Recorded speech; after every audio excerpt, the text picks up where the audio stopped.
Because Right. now they already have their fans. They already have their 20,000, 100,000 fans. They already got a record that's doing well, a couple of million plays or whatever. They're already Yeah. getting interviews or doing all this. They're doing all that. And now people are coming in trying to fix something that really doesn't need to be fixed. People need to be adding to it and fine tuning, not coming in and saying, oh, I don't like your lyrical content.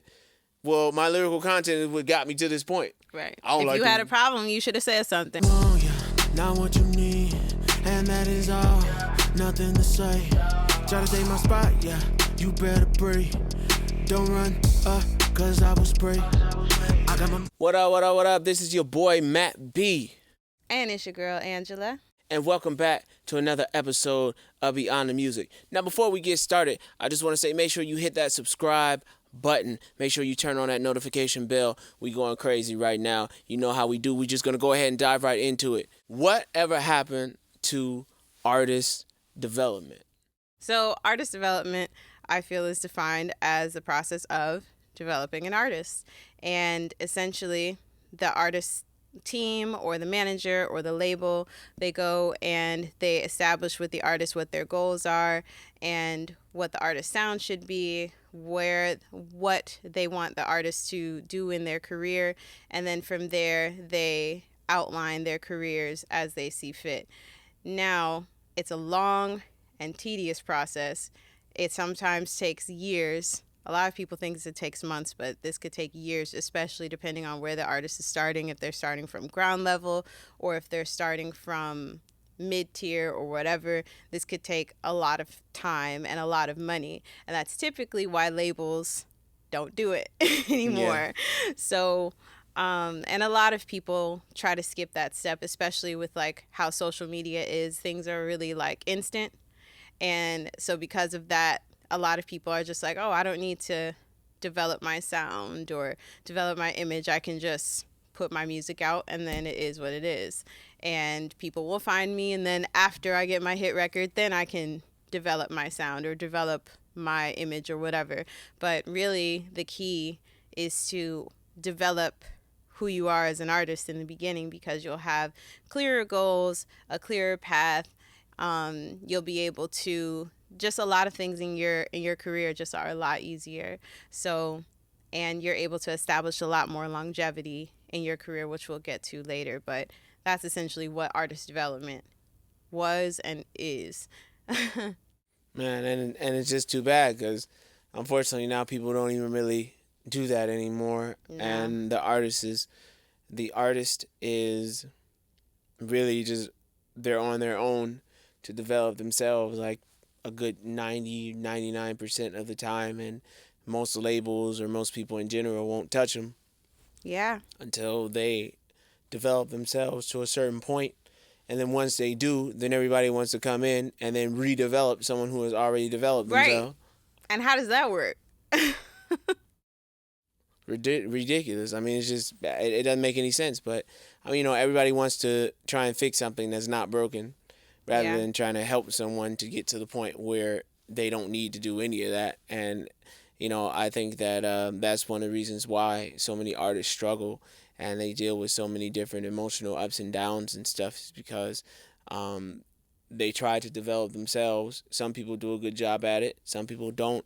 But after a certain point, I mean, it just is what it is, and you just got to roll with what is there. You can't go back and try and tear it back down to the foundational level. It's too late for all that.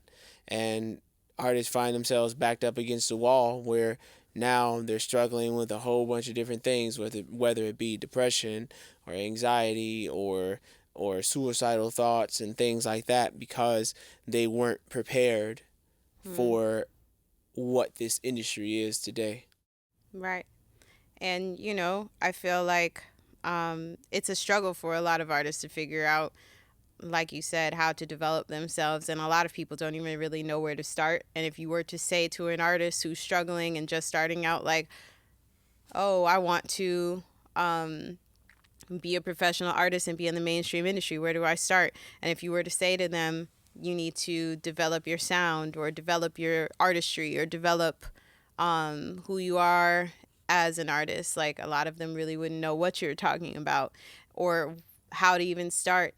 And, you know, it's unfortunate because there's so many tools available to you where you could figure out like how to develop yourself as an artist. There are books, there's podcasts, there's blogs online. There's all kinds of different things that you can use in order to figure out how to get your feet wet and develop yourself as an artist. But, it's about trying to find what works best for you, because if you are naturally by nature someone who can pick up things easily and apply them, then maybe the DIY route is for you, where you don't necessarily hire a manager right away. You can cross all those T's and dot all those I's, so to speak, for yourself in the beginning.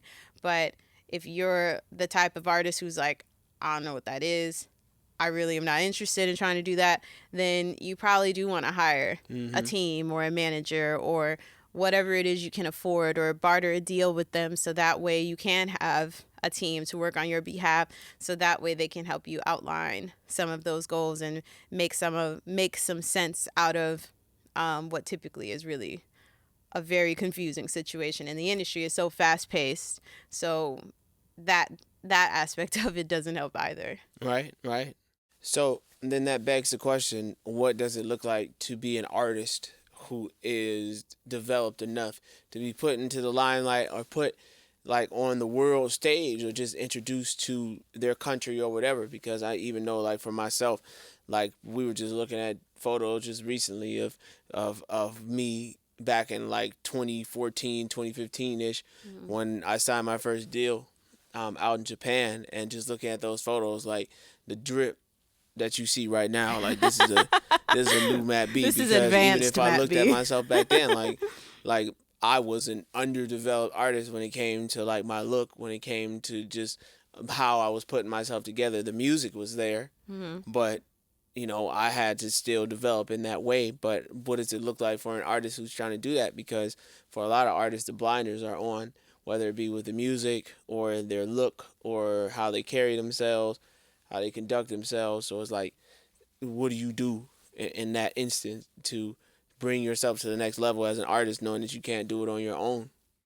I think the best advice that I could give to an artist looking to do that would be to find someone who's a neutral party that's either ideally in the industry, but if not in the industry, someone who at least is knowledgeable of the sound that you're looking to do. Like, if you're an R&B artist, find someone who is knowledgeable in the realm of R&B. If they're not in the industry, just like is an R&B connoisseur as a consumer, and then get their opinion on your sound and their opinion on what you look like, because you're always going to be like biased towards your own music and what you look like and all of that stuff. So you're not going to be the best judge of yourself in certain cases. But I think that if you were to have someone who's an outsider kind of evaluate your situation and where you're currently at, I think that would help. And they could give you like a baseline. And even if you want to, like, you can write out a questionnaire for them and be like, here's a questionnaire for my sound, and here's a questionnaire for my image. And then for your sound, like, does the sound industry quality, is this to standard? What do you think of the songwriting? Rate it on a scale of 1 to 10. What do you think about the production? Rate that on a scale of 1 to 10 or whatever. And then for the image, like, do you feel like my image is up to the standard of other artists that are mainstream in my genre or whatever? You know what I'm saying? Like something like that, to give them a baseline where if they're like, if you were to go to them and be like, hey, what do you think about my sound? Especially if it's your friend's going to be like, I mean, I think you sound great. But if you give them like something that's more detailed, that they might be able to like rate it on a more unbiased scale, I think that might help give you the answers that you're looking for if you're in that position. Matt has already done that. We didn't use that method, but that's just something that I thought of at the top of my head. Yeah. I agree, because like, even if I'm thinking about the mixing process of a record and what does that look like, and even for myself, like, I'm working with heavy hitting producers and songwriters and mix engineers who have been mixing for some of the greatest artists of all time in my genre and other genres, and have been doing it since either I was a baby or before I was even born. And what I have learned just personally is like, don't be intimidated. They know when you don't know what you're talking about, and that's okay, because that's why they're there. They're there to help guide you through it so that you can get to a point where you feel comfortable in communicating to them what you want, because at the end of the day, there's lingo when it comes to like the whole mixing process and stuff, but really there really isn't. Like, like even if like your ad lib is sounding weird or like whatever the case may be, or like whatever, like you're saying like the weirdest things ever, like, oh man, like make that punch a little more, turn that up a little bit, and make it sound smoother, let it glide underneath the lead vocal a little more, spread out the vocals a little more. This sounds too airy. This needs to sound more direct. And it's like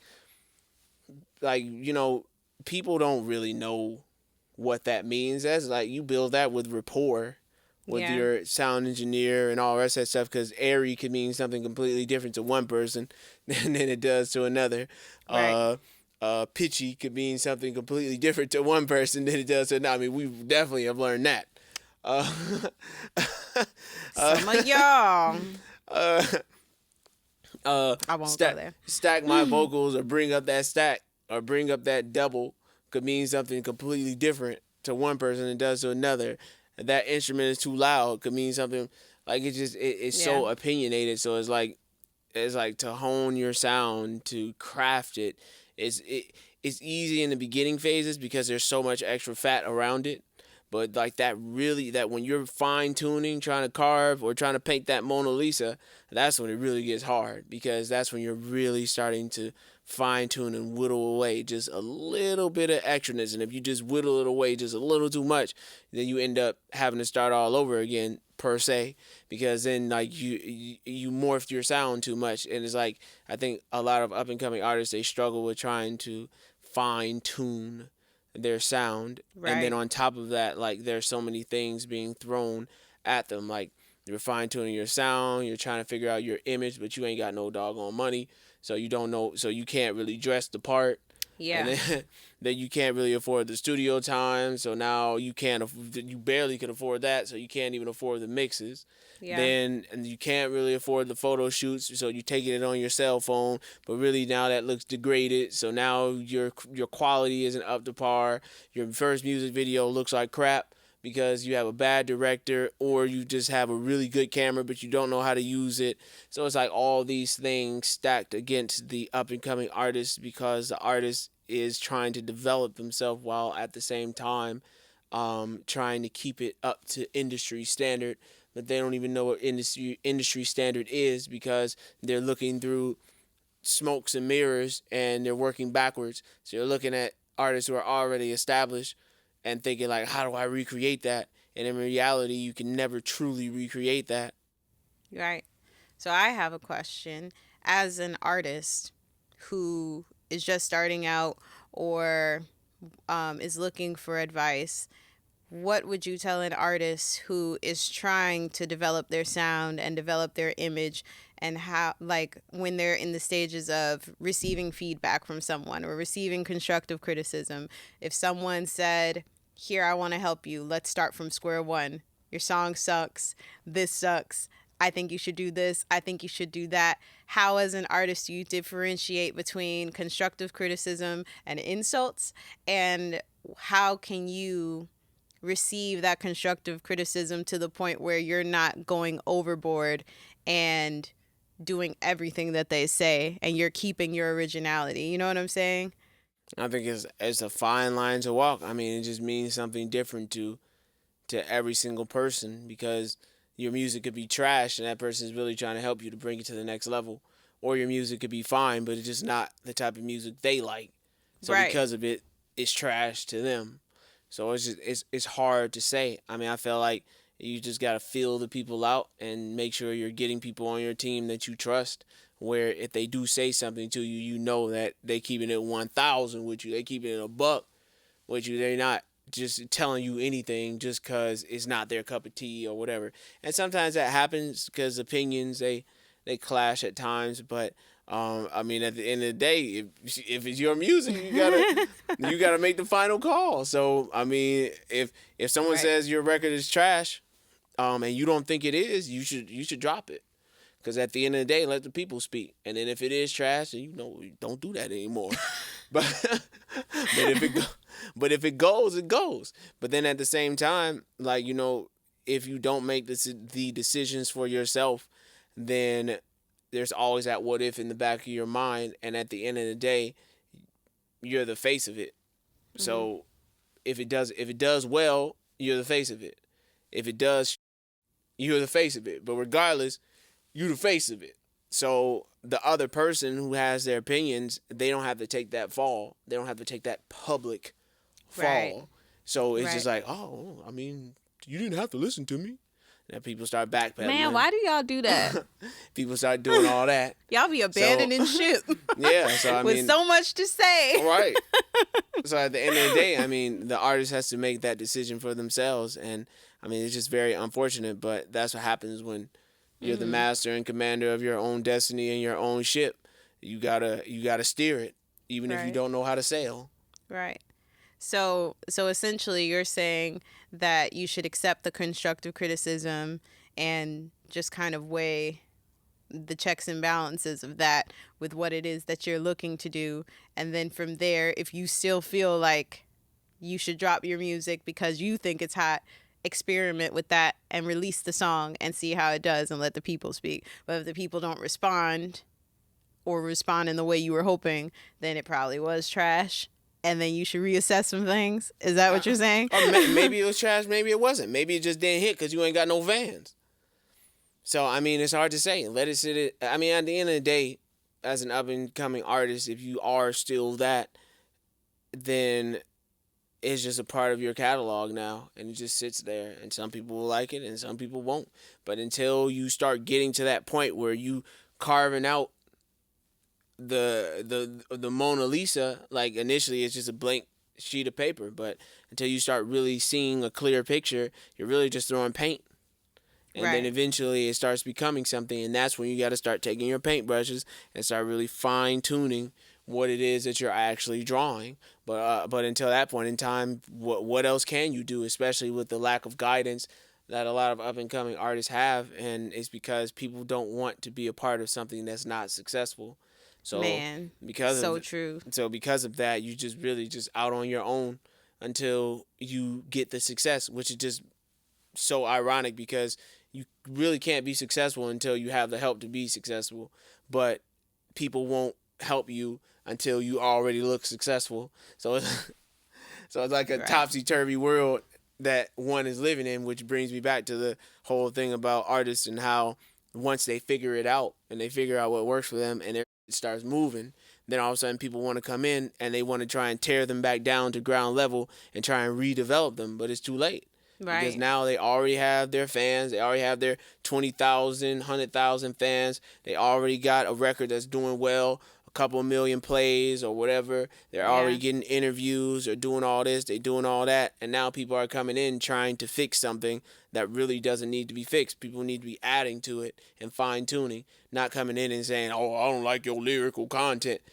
Well, my lyrical content is what got me to this point. Right. If you had a problem, you should have said something. I don't like the way you talk or the way you dress. Well, you should have said something 2 years ago. But no, you weren't here because you weren't interested until I made it to this level. So it's hard. It's just really hard, which is why I think artist development, honestly, as I talk about it more and really think about it, is almost unrealistic for this day and age to develop an artist the way that an artist used to be developed, because it would take the person who is doing the developing, or the entity being the label or whatever is behind it that's doing the developing, to be willing to put their money into something that's tanking initially and then will eventually or maybe swim.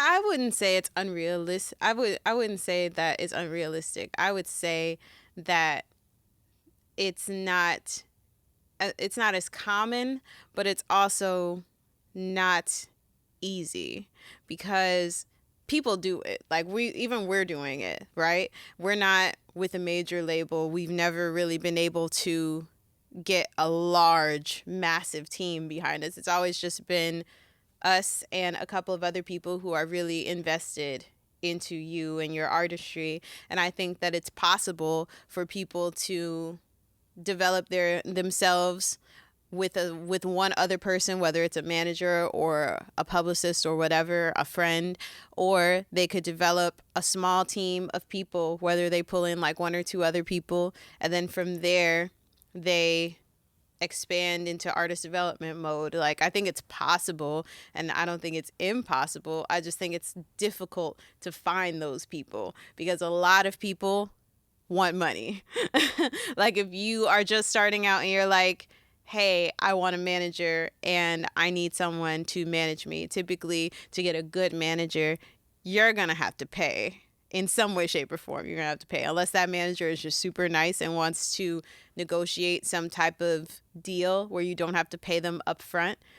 Like, they're going to want something, or some other, like a mentor or a consult, what do you call them? A consultant. Like, in order to find a team, you're going to have to like invest in yourself and know that regardless of who you bring on your team, you're going to have to put up some kind of money in order to get the result that you're looking for. So I don't think it's impossible. I don't think it's unrealistic. I think it's just very difficult to find people who are willing to invest in you at the ground level because of the reasons that you were talking about. When I think of unrealistic, or when I say unrealistic, I'm more so thinking about in the vein of what artist development used to be, which is, I'm thinking about the golden era of artist development, which would be, to me, like the 1930s or 40s, spanning into maybe like the mid 80s or somewhere around there, which is when they went to different places around the country or around the world, found someone who just could sing really well, had no image, nothing, didn't have two nickels to rub together, and said, I see something in you. I see star quality. I'm going to move you to LA, or I'm going to move you somewhere else, and I'm going to pay for everything. I'm going to pay for your room and board. I'm going to pay for every meal that you eat. I'm going to pay for every dance. I'm going to pay for every dance step that you do. I'm going to pay for everything, the clothes on your back, until I shape and mold you into the star that I see in you. And I don't care if it takes 2 years. I don't care if it takes 5 years. I don't care if it takes 10 years. I'm going to continue to pour money into this ever-loving sinkhole and that looks like it's never going to end. And I am not going to give up on you because I see something in you. Ain't nobody doing that. Nah. Ain't nobody doing that. So it's to me, it's unrealistic. Right. It's more realistic to say that an artist will develop themselves until it makes it to a certain point, and then people will come in and then tether themselves to it because they see a train that's already moving, but they're not gonna put the engine in and put the oil in and put the gas in and get it from where the train was built onto the track, and then all that. They're not going to do all that. Well, when you put it like that, then yes, it's very unrealistic to think that anything similar to that is going to happen because, for one, record labels are just not doing that anymore. If they're developing an artist, they're throwing gasoline on an already lit fire. They're not looking to gather the wood, pile it all up, get the fire started, tending to the fire and helping it grow and all that stuff. They're not trying to do all that. It's too much work, too much time, too much effort. So they're not looking to develop artists in that way. They want to see a fire and they want to throw gasoline on it and make it a bigger fire. They're not trying to go through all of the hoops that it takes to get an artist developed to the point of superstardom nowadays. So, and it's a shame, and it is what it is. But from that perspective, then yes, I see what you mean by that is definitely unrealistic. Nobody is going to be taking that chance, and you'd be even lucky to find someone who doesn't work for a label, who's just either for an indie label or just someone who's doing management or whatever, who's just willing to take that chance. Like, most people are going to want to see something, whether it's press that you've gotten or a successful project or something. It's usually not good enough anymore to just have a good voice or be a good rapper or you play a bunch of instruments. Like, that's not enough anymore. So in the vein, again, about artist development, another question would be, you brought up earlier about budget and clothing. When an artist is trying to develop their image and they know what they want to look like, but they ain't got no money, what do you do? Because you went through a struggle era. And in your struggle era, you knew what you wanted to look like. Right. You knew what you wanted to be. You knew what Matt B looked like in your mind. But you struggled to get to that point in your career until eventually now we're here today and Matt B is always swagging through. So the drip is always on 10. You feel me? So when you're starting out and you're on a budget, how do you align what you want to look like in your mind versus what your pockets say you are going to look like to the public? I mean, I feel like it's just bartering and trading with whoever is willing to do it, and whether or not you get real lucky, maybe you might want to do something a little smarter. Like, if you know that you want to do music, you shouldn't work at a factory job. Like, shouldn't you work at a clothing line or like a clothing job where you could actually like grab some clothes every now and then, or you could like work the job and be able to get that 15% discount or whatever that looks like. Or like, if you got all your homies or whatever and everybody wants to do music, like maybe somebody should work at a clothing store, somebody else should work at like a shoe store, somebody else should work at a jewelry store. Like, you know what I'm saying? Like, right. You got to start strategizing with right. one another to try and figure out. And I didn't even do this, but that's because like most of my friends, like, you know, they ain't on so. Damn. So they sorry guys. I know y'all be watching this shit, but I'm just gonna keep it 1,000 with y'all. Y'all be bullshit. But we love y'all. In the industry side of things, I'll say y'all be bullshit. So I knew going in like I couldn't even do nothing even akin to any of that with any of my guys. So like I just had to figure it out on my own, whatever that looked like at that particular time being, and that was like a long time ago. And thank God, like now I have amnesia. I'm too high up in the sky now and living in the clouds. So I don't even. It's a distant memory to me now. You don't remember those days of the peasant clothes. I think something that again, shout out Donnie, something that Donnie Scant said to us in the very beginning when we were trying to figure out the development of your image was, because we came to him and we were like, what's wrong with the way he dresses? I think he dresses fine. He looks good to me. And then Donnie was like, there's nothing wrong with the way that you dress. You dress fine. But this is you in the real world. Now, what does Matt B, the superstar, look like? Right. And I think that that's a super great piece of advice, because when you're at that level of just starting out, you might not really know what it is you want to look like or what you want to be or how you want to dress, because as far as you know, you've just picked up your guitar and been singing and dressing the way that you always dress. Right. And there's nothing wrong with that. Like, you're entitled to dress the way you want to dress, and maybe that's your vibe, and if that's your vibe, cool. But if you are trying to take it to the stratosphere, you want to think of what does you, the superstar, look like, and bringing it up to the next level. And that's going to take creating a vision board and looking at what your industry peers and other people around you are doing and how they're dressing, and then trying to find ways to correlate that to yourself and finding outfits that you like on the internet, and just let your imagination and mind go wild with possibilities and put it all on a vision board. And then from there, go to the store or shop online since it's COVID. And then from there, come up with some looks that you think might be dope for your particular vibe, your particular sound, and continue to build on that establishment that you started. And then from there, you will eventually find yourself swagging through like Matt B. Like You feel superstar me? Matt B. Right, This right. isn't peasant clothes H&M Matt B. This is something different. Sorry, H&M. No, we ain't worried about H&M. Y'all racist.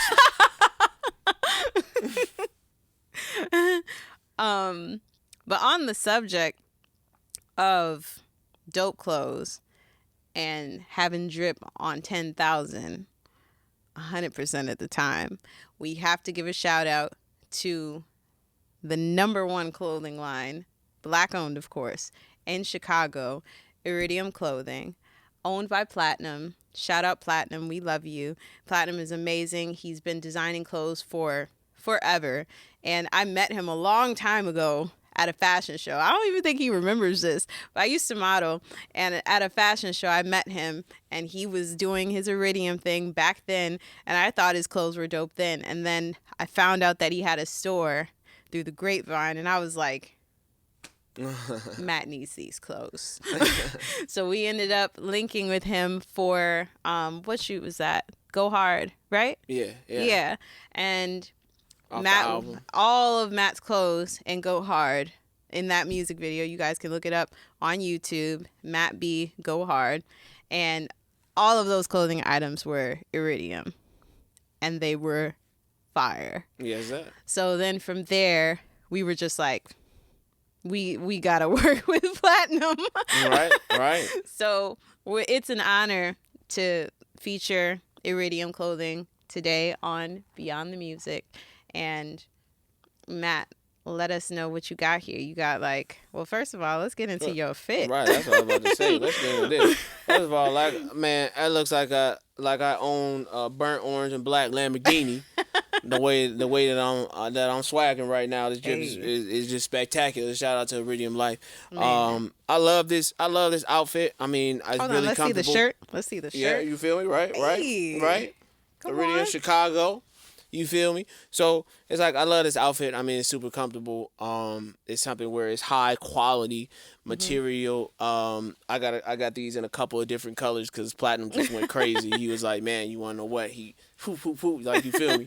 So I mean, I love it. I mean, I feel like if you looking for like a tracksuit or just like something like a head to toe, like you want to just drip through or whatever. I mean, I feel like this is like a really good alternative. Same thing with the jackets. I feel like if you rock with a clothing line in general, if the jackets ain't hitting, then ain't nothing else hitting. Yeah, the jackets are star quality. Now these jackets are just fire. Man, this fire. one is one of my favorites. I look at that. Can you guys see? Look at that. That's the skyline of Shy City. Crazy. That is crazy. Crazy. I love this. And you see, you got the logo up here, Iridium. Never lose passion. Man, that's hard. You feel me? Never lose passion. You got the same thing here on the sleeves. You got the whole skyline wrapping around the sleeves, having consistency all the way around. I mean, this is a really super dope jacket. Like I said, super high quality. I mean, this is dope. Look at that. It is That's dope. crazy. Comes in all different sizes, medium, large, small, all that. Definitely go check this out. This jacket is just crazy. Let's get into the other jacket. So this one is heavy. This one is probably something you'd wear in like the fall. That one's more like a spring jacket, I feel, because it's lighter. This one is super heavy. I think this is more like a fall winter well, probably not winter in Chicago, but maybe winter for Matt. Matt doesn't wear coats. I don't. But I think that this is super dope. It's like a Letterman jacket. It's got iridium on the front with the eye, and then on the back it's got a world map. Which so is you hard. You can hold the other side. That's hard. That's crazy, right? And I love the colors. It's like a pop of color because you have the black and white, and then on the back it's just like bam. And I mean, low key, like you could wear this in winter, spring, or summer. Honestly, I mean summer. Yeah, I wear it in summer, and it's at night. Hot. No, at night though. Oh. At night, like Maybe. I wouldn't wear it during the day. Maybe. But I mean, you got the little corduroy, I don't know. stitching and all that. I mean, it's hard. I get hot, so. Hard. Man, what is that? What did Cardi B? A bad never get cold. Well, a real nigga never get hot. We say calm, cool, and collected on this motherfucker. You feel me? But no, but hey, somebody needs to put that on a meme or something. A real nigga never gets hot. You feel me? But no, but yeah, I mean it's dope. I mean, you see like the different colors. We represent Africa. Mm-hmm. And you see we got the. Now I don't even know what y'all call this here at Iridium. Yeah, platinum. You gotta let us know because this is. But dope. That's hard. Like that low key could be a tattoo. It's on a bunch of his different designs too. And what's dope about Iridium is that Platinum literally designs all of this stuff himself. Hard. Like he features high fashion, high end designer clothing in his store, but he designs his own stuff for Iridium, and I think that that's incredible. I love that about Iridium. So let's get into this last jacket. And this last one, y'all probably have seen Matt rock this one a lot because this one is one of his favorites. Yeah, it definitely is one of my favorites. So this one is also kind of like it's not as heavy as this one. This one is pretty much the heaviest, but this one is like I don't even know what this material be called. I don't know. But it's silky on the outside, and then it's more plush on the inside. Let's hit the back. Let's turn it around. Look at this. This is crazy. Hard. And then all throughout you see Iridium, their logo. Insane. And as if that wasn't crazy enough. Oh yeah, I forgot that this did this. You rocking with a real designer. I know y'all already peep what's going on right now. Y'all for all the fashion gurus, you know what's about to happen. You rocking with a real designer when you got nails. when you could do one of these. Okay. Look at that. It's reversible. Come on now. That's crazy. Come on now.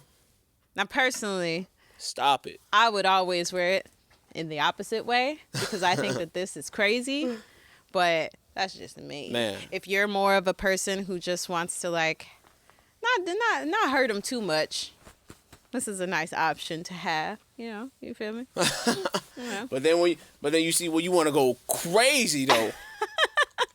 When you want to go crazy though, man, that's when you gotta hit him with this. You gotta hit him with this. One of my favorite jackets. I mean, it's dense.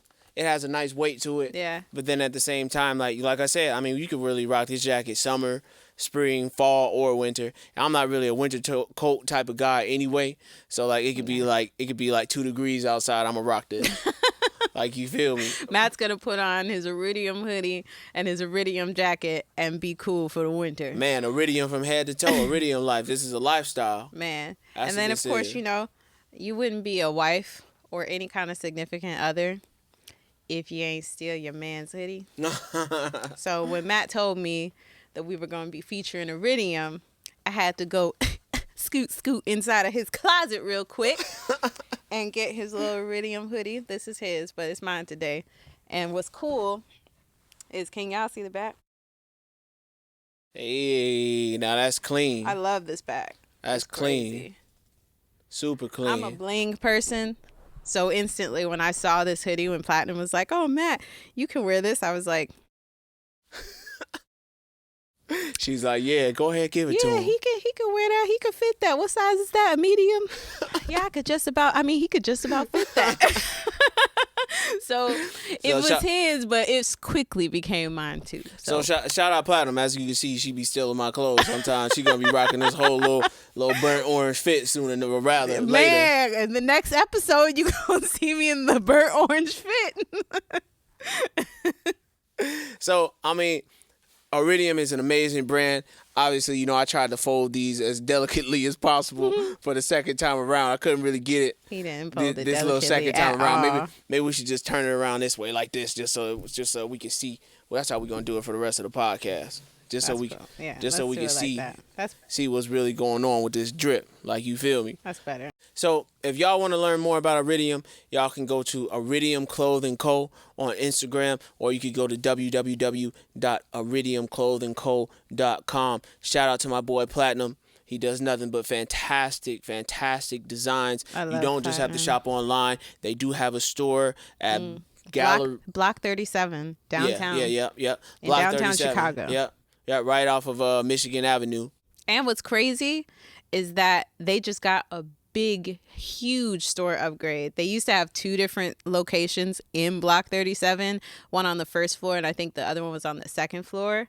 But now they got this crazy spot on, I think, the third, or what floor is that? It's like the top floor. Yeah, I think it's the third floor. And it's, like I said, it's right off Michigan Avenue. It's actually on State Street, right by the Chicago Theater. So, I mean, you're not going to be able to miss that. It's massive. Yeah, it's beautiful. It's so huge. They've got shoes. They've got clothes. They've got pants. They've got jogging suits. They've even got phone cases. Yeah. They've got accessories. They've got everything. They do. They've got so much stuff. Like I said, they've got high-end designers. So they've got Yeezy, they've got Jordans, they've got, you name it, Platt's probably got it. So if you're in Chicago, make sure you make a note to go visit Block 37 and visit Platinum at Iridium Clothing. And if you're not in Chicago, then you can go online at iridiumclothingco.com and shop,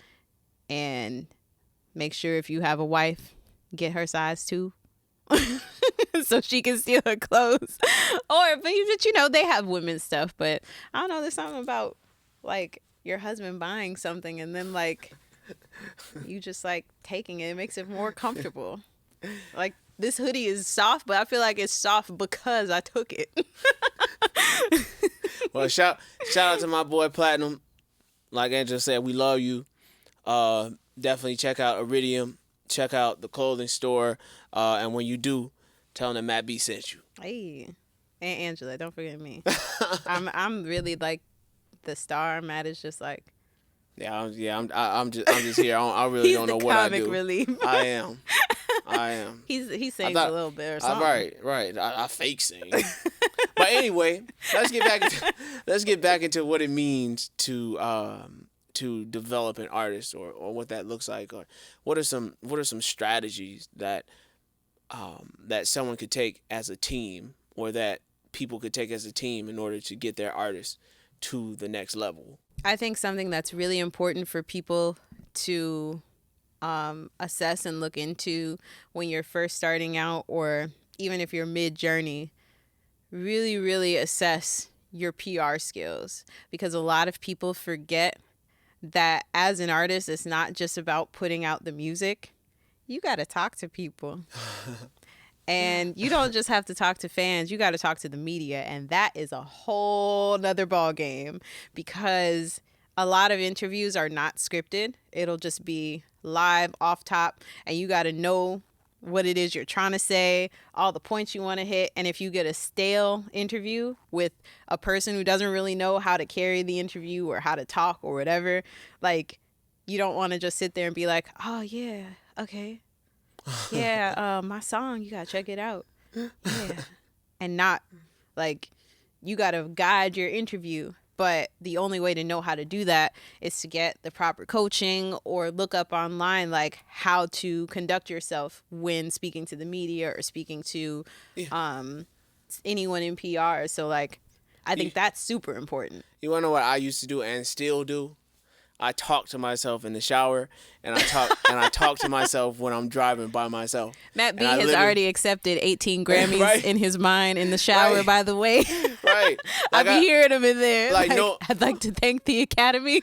No lie though. Like, I literally talk to myself while I'm driving, and I will ask myself questions and then answer them. That's good. That's a good habit. Or I'll ask myself questions that I don't want to answer, and then try and figure out ways to push it back into another direction that I wanted to go into. And I literally been doing this for years. And it's so funny because people will say to me in my interviews all the time, either before the interview starts or after the interview ends. They'll say, "Oh man, I've seen some of your interviews before. You media trained, right?" Or they'll be like, "Oh yeah," after the interview's over. "Oh, I could tell you media trained." And honestly, I'm not. That's what I've been doing. So because of that, it's like it's gonna be a cold day when somebody really catches me off guard to the point where I really don't know what I want to say or how I want to say it, because I literally constantly am running those scripts in my head over and over and over and over and over again. And that helps me as an artist, and I think it probably would help a lot of other artists. What do you do as an artist when you're in the middle of an interview and someone asks you a triggering question, whether it's something that's personal or something that is like a sneak diss or just something that completely catches you off guard? What do you do? It depends on how the question was stated. I mean, I always feel like I always work in threes, so I always try and find 3 different ways that I will react to something. That's what I try and do. So usually the 3 ways that I feel are the best to react to something is to laugh first and then answer, which gives you time to answer. Pause and act like you're in some sort of deep, pensive, like I'm about to tell y'all some real thought. But really, I'm the politician pause. Right. But really, I'm just over here capping. Or number 3, completely ignore what they asked and just go into something completely different. So if they did ask you something that you have no interest in answering whatsoever, just pause for a second, let it marinate, and then just go into something completely different. Don't even address it. That's what I do. And a lot of times they don't even go back to it. Or even if they try and go back to it, it's hard for them to wiggle it back in, because I try and go so left that there's no way for them to even remotely get close to what they initially asked me. So that's what I do, and I'm always doing that when people. And you just gotta listen. You gotta listen intensely in order to know how to respond to a lot of these things. And I think a lot of artists, they feel like the music is like going to be 90% of what they do, and in reality the music is probably like 5 or 10% of what you do. The music is just like the calling card, and then everything else, like the interviews and the brand sponsorships and the shows and all that. And you would think, like, you would even think for your shows, for your performances, that your performances, okay, well, at least I'm doing music there. But a lot of times you got your little 45-minute set or your little 15-minute set, and then the rest of the time you're mingling. Right. So it's like even there it's not really that much music being done, from the preparation of when you start the day to when the day ends, when you actually are performing. All that time you're like meeting people, talking to people, doing interviews, doing all the rest of that stuff. And then you have that like 15, 20 minutes, maybe hour that you're performing. And now all your fans want to meet you, and then you're going right back into doing what you did for the past 6, 7, 8, 9 hours before you got on stage. Right. So essentially, if someone asks you an awkward question, either laugh and then find a way to answer, pause and find a way to answer, or just don't answer it at all and go completely left field. But if you're gonna pause, you gotta, like, man, like, you gotta feel that though. Like, you know what I mean? Look them deep in their eye. Like if you're in person, look them deep in their eye, or you gotta put on your thinking hat. Like, bro, I never even thought about something like that, bro. Like, until you mention something like that, bro, I never even thought about something. Matter of fact, and then you go and then you just left field that shit. So now we know that if there's ever an interview where Matt does that, y'all already know what the deal is. Matt is over here finessing. So in the vein of interviews, what happens when you get somebody who's just dry, like don't know how to interview, it's my first day, or I'm an intern, and they just have like the driest questions known to man, and you're trying to promote your album or whatever, and that person is like, so what do you like about music? No. What got you started?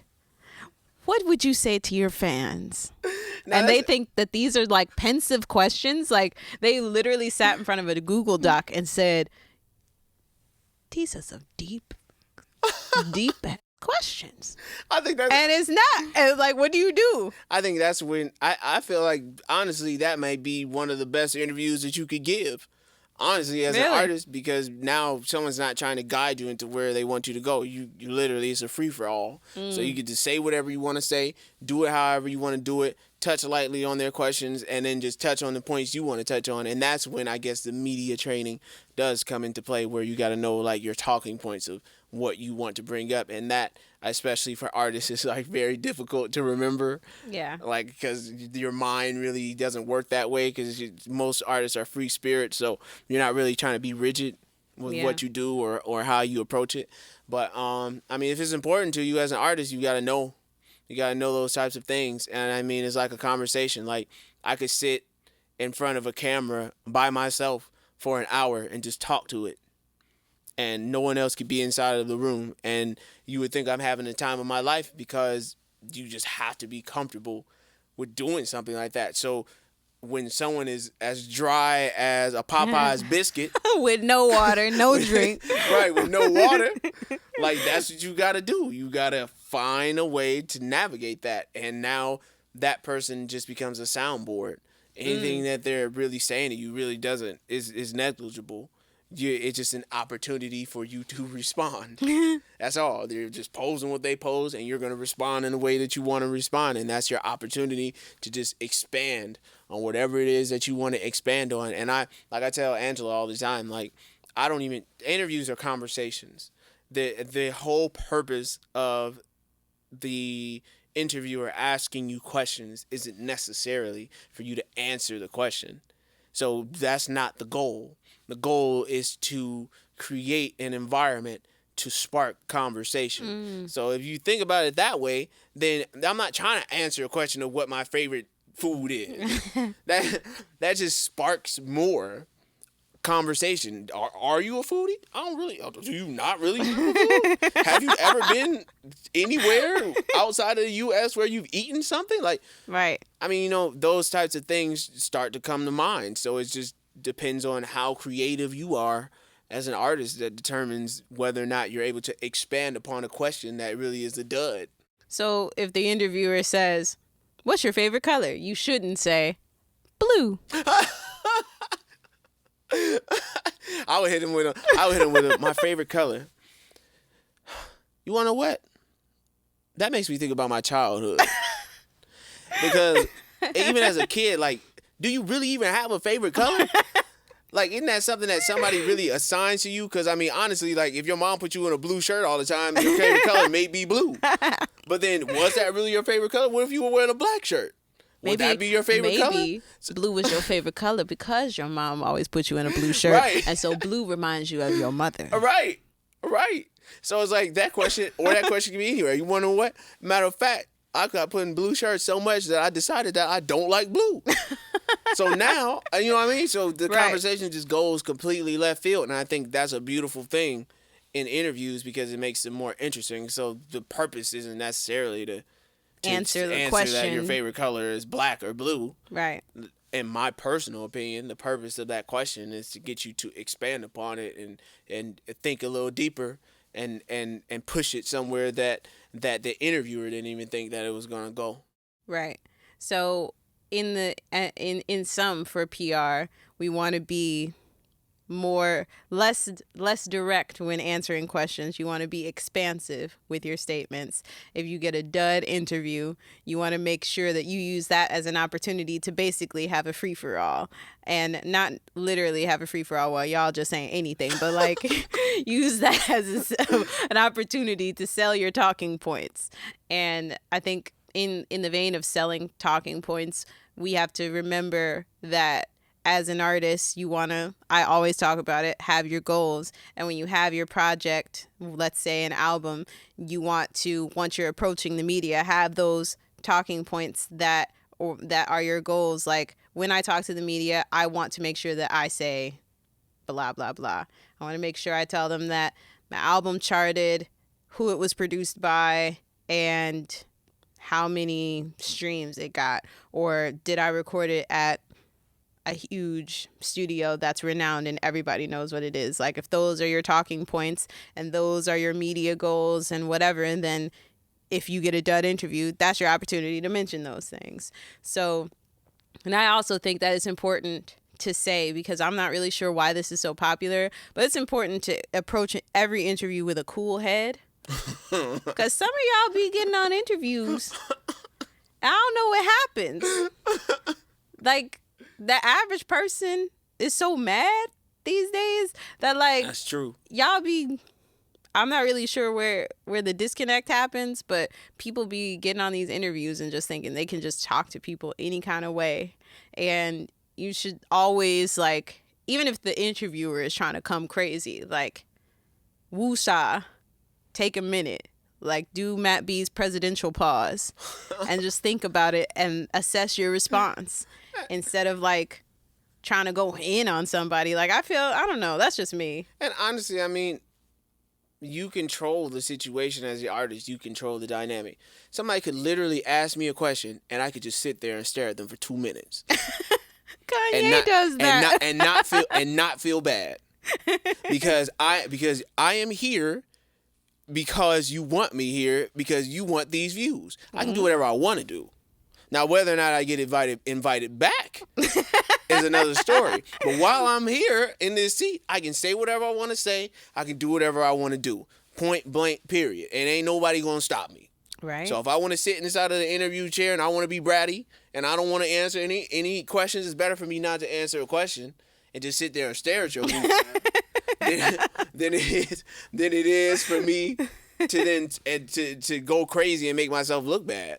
So, right. I mean, you're the master and commander of your own interview and your own destiny. So you do whatever you want, honestly. And I never feel confined to do or say certain things. I know going in, I can do whatever I want to do, point blank, period. Whether for better or for worse. Now, thank God I'm for better, but at the same time, I don't want to see Matt B for worse.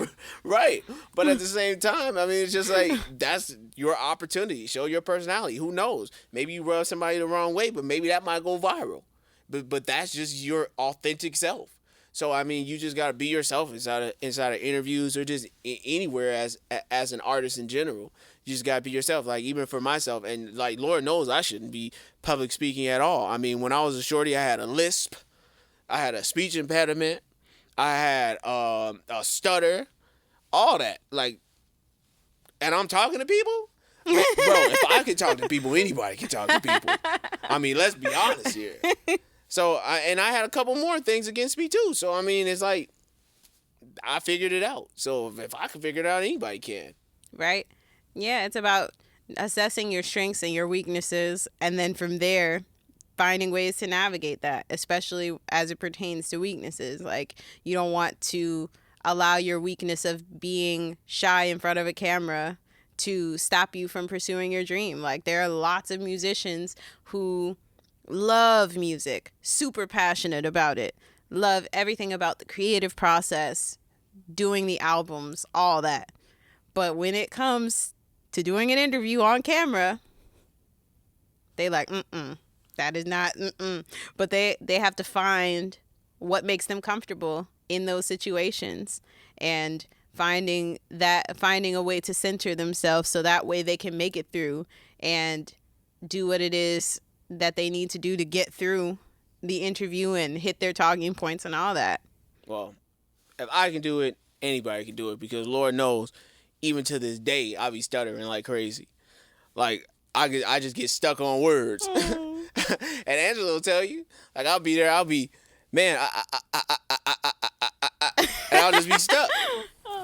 I'll be standing there and she'll be like, oh, where do you want to go? Or what do you want to do? And I just got to stop talking. And then I'm stuck. And I got to stop talking.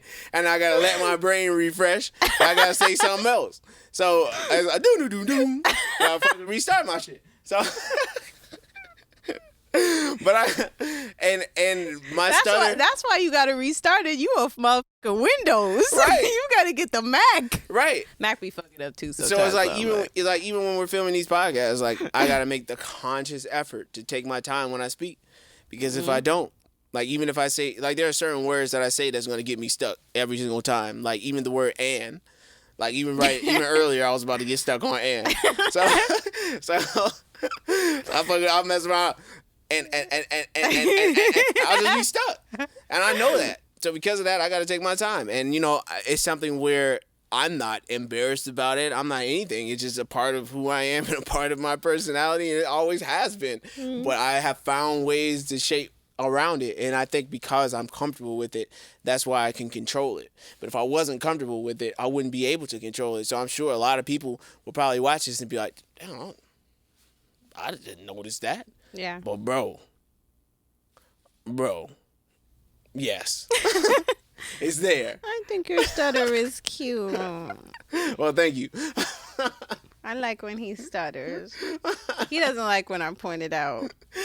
But I'll point it out and be like, oh, look. But I be getting stuck. And then he gets mad. I be getting stuck. I be getting mad. I be getting frustrated because I be telling her, like, man, I can't stand this. How much longer do I have to do this? I got to do this for the rest of my life? Just stuck forever. Man. So I be feeling people on that. And then on top of that, like, and then if the nerves set in and you got to stutter, it's a wrap. Oh. Now, thank God, like, for me, I don't really get nervous like that. So, I mean, I'm good 99.9% of the time. But even if I do feel little butterflies in my stomach, I know I got to control that, because if not, it's a wrap for me. What do you do as an artist when you get nervous? Like, how do you get rid of those butterflies? I think everybody is different. It just depends on the person. For me, I just don't think about it. How do you not think about it? I can turn my brain off. How? I just can. I just don't think about it. I just don't. I mean, I can't. If I'm on stage and I'm feeling butterflies and my heart is racing and I'm sweating, I can't not think about that. Like, I can't make my brain go do. Well, mine doesn't go do. Mine goes doom. That's when you do a hard turn off. It should crash. Right? No, I just don't think about it, honestly. I just don't. Like, if I'm doing a session or whatever, and it might be with a big producer or whatever, don't think about it. And then when I get there, now it's time to think about it. Or if I'm about to do if you're thinking about it, then don't you get nervous again? No, because it's too late. You're there. But doesn't that make it worse? Or even when I'm about to perform, like when I did that show in front of what was that? What? I don't even remember. Where was it? With the show that Jasper booked. West Side Music Festival. Yeah, the West Side Music Festival. Like when I did that, like there were like 7,000 or 10,000 people there. Yeah. And I just didn't think about it. But then when you were in front of the stage, how are you not gonna think about it? You're there already. So now you're scared. So you're in the moment. No, you're not, because you're in the moment. So it doesn't matter anymore. What about for the normal people who are scared standing up in front of 10,000 people? Well, if you scared sitting in front of 10,000 people, this ain't for you, bro. That's all that means. If you made it to the point that you wanted to be standing in front of 10,000 people, and instead of being excited and gassed up and ready to go, you scared, you shouldn't be on stage. That is a telltale sign that you in the wrong business at this point. It ain't meant for you, bro. That's what that means. Now, if you were nervous up to the point, but once that microphone hit your hand, it's go time. It's go time. Mm-hmm. But for me, like I said, I just don't think about it. I'm thinking about other things. I want to eat some food. I'm gonna kiss my wife. I'm gonna do a couple of push-ups. I'm gonna go in the car, maybe go to sleep.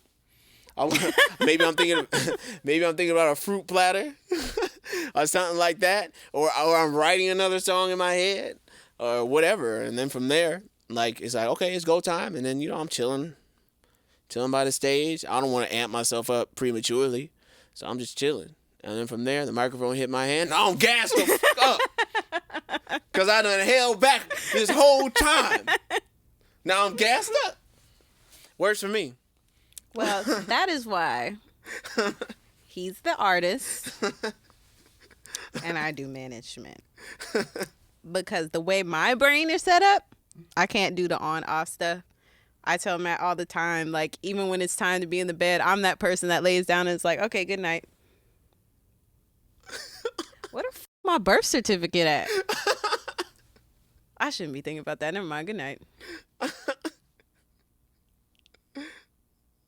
Did I turn off the stove? And meanwhile, I'm thinking inside of my head, did I turn off the stove? Well, I mean, if I didn't, I'm going to know in the morning when I'm dead. I'm going to sleep. I can't do that. I can't. Like, my brain literally is in constant go from the moment I open my eyes, from the moment I lay down. So that is why he does the artist stuff. And I do what I do over here behind the scenes, because I could not be on the stage in front of 10,000 people and not feel butterflies and then be like, oh, feel some butterflies, time to turn off the brain. Like, I don't know. That's a gift. God gifted him with the gift of voice, gift of gab, and gift of turning brain off. Because I mean, it's like when you play sports or box or whatever, like do any of that. Like that's the whole point of training, because when you're in the fight, your mind isn't really fighting that fight. It's muscle memory. Mm-hmm. Like 99.9% of that fight is muscle memory. Now you get a couple in, you tell your body what to do a couple of times, I guess. Like you there. It's not like it's just you just watch it from afar or whatever. But a lot of that is muscle memory. So when somebody's coming at you, trying to peel your top off, like when you boo boo boo boo boo, and you bobbing and weaving and ducking and doing all that, a lot of that's muscle memory. So it's like the same thing with shows. Like even when I used to do choreography and stuff, you got to pick which one you want to do, which one you're focusing on, because you can't focus on singing and choreography at the same time. Something has to give. So unless you're Michael Jackson. That's right. So either the muscle memory is going to the choreography and the mind is going to the notation of how you're singing, right. or the mind is going to the choreography and the muscle memory is in the singing. But either way, you got to give up one of them. So that's what I personally learned. And then the same thing with, I mean, once the crowd is amping you up and they're reacting to what you're doing and all that, I mean, it just, you get lost in the moment. A lot of times, even when I get off stage, like, I have to remember what happened. Because a lot of times, really? Yeah, I'm lost in it. So I don't really know what's happening. I know, but it's happening. You know what I'm saying? You too busy thinking about food. Or maybe that's me. Maybe. but like I know, like I'm singing, and I know I'm singing, and I know I'm performing, and I know I'm doing what I'm doing, but I'm not really there. Like I'm doing it, but I'm not. And it's after I come down from it that it all finally. It's almost like a car accident. When you know how when you're in a car accident and everything slows down, like you're in a fucking matrix. Like I mean, I ain't never been in a car accident. However, I think that's like a not so great analogy, because then it makes it seem like your performance is like a train wreck. But it's like everything it's like everybody can relate to that, because everyone in some way, shape, or form has either almost been in an accident or has been in an accident. Now, when it happens, everything slows down. So all those little moments you don't even really process fully. You're really doing. And for those of you that are scandalous and you get out that jam. But for those of you that aren't, that's not a situation you probably should have been in. Once again, so you probably shouldn't have been in that situation. But then don't drive? It's when the accident ends, or when you just avoided it, that then you start really digesting all the little things that really happened. But prior to that, it's just a dump of adrenaline where you're really just reacting. You've been driving for so long, you're hitting the brakes, all that. And maybe if you're even driving a stick, you're going down in the gear, coming back up, swerving here, pressing the brake, pressing accept. You're just trying to get out that jam. Then afterwards, you really take it in and you realize what you did. And I feel like that's how it feels like sometimes when I'm on stage, where I'm just doing my thing. I feel like I'm killing it. I know I'm killing it. I see the crowd reacting. I see things going crazy for me. But then after I'm done, then I take a step back and then I look back and I'm like, oh, man, I did my thing. Like, I thought I did my thing, but I did my thing. I didn't know I did all that. So that's my world. Welcome to Matt B's world. Matt B thinks in threes. He turns his brain on and off. Matt B goes into different realms. He might even have an alter ego. Matt's got all the things going on in his head. He has like 8 different people up there that keeps him on his toes. There you go. So in sum, for artist development, I know we said a lot, but what would be like your main pieces of advice for artists looking to develop themselves from either the infant stages or mid-tier? What would you say to those artists coming from an artist perspective? For me, I would say work on your sound as much as possible, because at the end of the day, that's what people are going to be listening to. That's what's going to stick with people in the long run of things. Figure out who you want to be at when the lights come on. Hey. Like, do you want to? You say, Hey, my mind just works that way. Like, come on. See, I'll just reference my own record. But I'm telling y'all, go check out Go Hard. But who Go Hard. But who you want to? But who you want to be when the lights come on? Like, who do you want to be? Do you want to be an asshole? Do you want to be a kind-hearted individual? Do you want to be a neutral type of person? Like, who do you want to be when the lights come on? And then I would say, like, just know why. Like, know why you're doing what you're doing. Because if you know why you're doing what you're doing, it doesn't matter how many times you fall, you're always going to get back up because you know why you're doing it. But the moment that you lose that why, it's a wrap. It's over with. Right. How about you?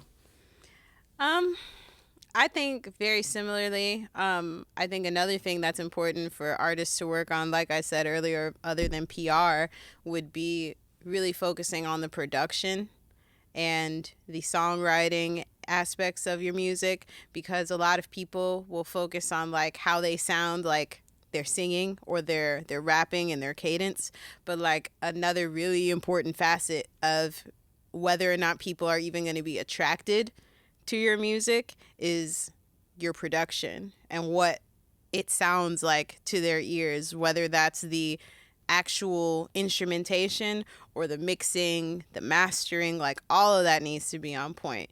And I feel like a lot of people don't pay enough attention to that aspect, but the audience will know. They won't know exactly what it is that they're listening to and why it's wrong, but they're going to know it's wrong.